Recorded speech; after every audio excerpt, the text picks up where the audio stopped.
ku-xigeenada xafiisyada doorashooyinka ee gobolada iyo degmooyinka galbeedka Soomaaliland ayaa maanta si rasmi ah loogu dhaariyay magaalada Hargeysa. mas'uuliyiintan oo ay dhawaan soo magacaabeen guddiga doorashada Soomaaliland isla markaasina kuwa guddiga doorashooyinka mas'uulka uga hawlaha doorashada ee degmooyinka iyo gobolada Awdal, Hargeysa iyo Saaxil ayaa waxay tiradoodu gaadhaysay 17 xubnood. munaasabada dhaarinta oo ka dhacday hoteelka Ambassador ee magaalada Hargeysa waxaa ka soo qayb galay xubnaha guddiga doorashada wakiilada ka socday saddexda xisbi ee Soomaaliland, gudoomiyaha maxkamadda sare iyo maxkamadda degmada Hargeysa oo iyadu dhaartan si rasmi ah u fulinaysay. gudoomiyaha guddiga doorashooyinka Soomaaliland Ciise Xamari ayaa hadallo kooban halkaasi uga soo jeediyay dadkii ka soo qayb galay munaasabadan iyo waliba xubnaha halkan lagu dhaarinayay. walaalayaal xilkan laynoo dhiibay waa imtixaan laynagu eegayo sidaynu gudano. waa xil culus oo run ahaantii waa masiirkii ummadda.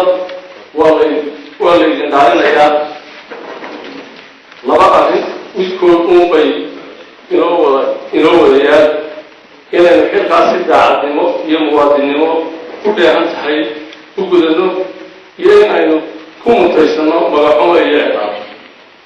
gudoomiyaha maxkamadda sare ayaa isaguna waxa uu mas'uuliyiinta xafiisyada doorashooyinka ee gobolada iyo degmooyinka galbeedka Soomaaliland oo u jeediyay hadallo dardaarana.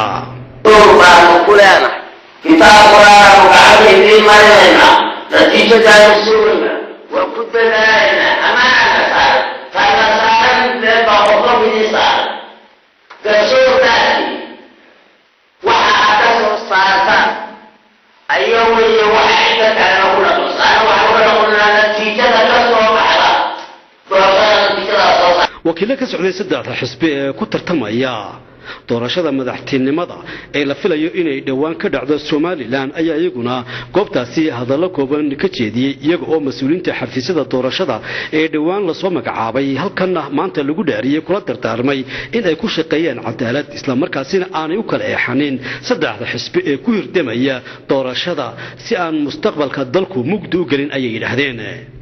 ugu dambeyntiina gudoomiyaha maxkamadda degmada Hargeysa ayaa 17 xubnood si rasmi ah u dhaariyay.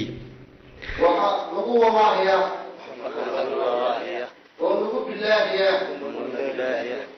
inaan hawsha doorashada u gudan doono si xilkasnimo leh daacadnimo leh inaan dhex u ahaano xisbiyada ururada iyo musharaxiinta sharciga iyo cadaaladda aan ku shaqeynay.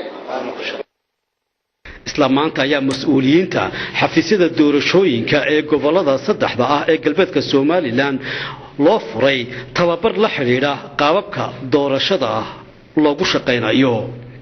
Axmed Xuseen Warsame, Universal TV.